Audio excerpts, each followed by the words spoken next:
Welcome back, everybody. China is seeing its own spike in coronavirus cases and having to make tough choices on a possible second lockdown.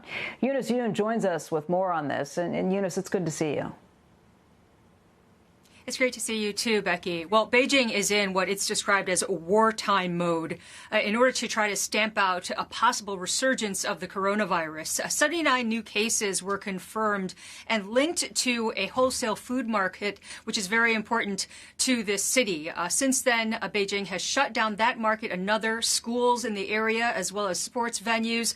And the capital has also put 40,000 residents on lockdown, and authorities have tested 76,000 people in the city so far, and have detected that at least half of the capital's districts here now have confirmed cases. So Beijing CDC has said that as for the origin of this outbreak, it is under investigation, but the genome sequencing suggests that the strain is of a European direction. That's what the officials said, and that the preliminary judgment is that it came from overseas. State media has been quoting a very top market official as saying that the virus was detected on a chopping board at the market that had imported salmon.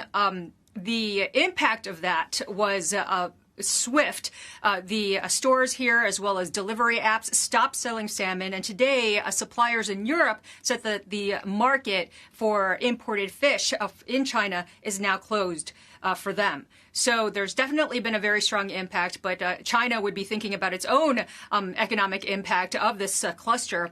The May data for the economy came out, and even though it showed that there's a recovery, it just wasn't a very strong recovery. Guys?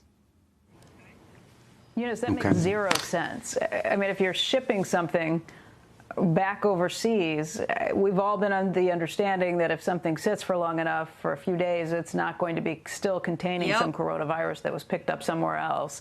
It does lead you to think that there's finger pointing that's taking place here. And then the question is, what's the next step? Do they close down all imports and say that it's because they are concerned about coronavirus?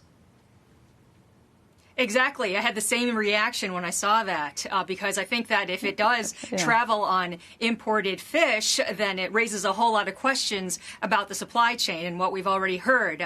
In terms of the finger pointing, that's also a big question, because the authorities later said that they took over 5,000 samples from that market, and that they found the virus on at least 40 of the samples. So a lot of different locations, not just the one with the imported salmon. At the same time, it's the imported salmon that's the one that is being played up right now.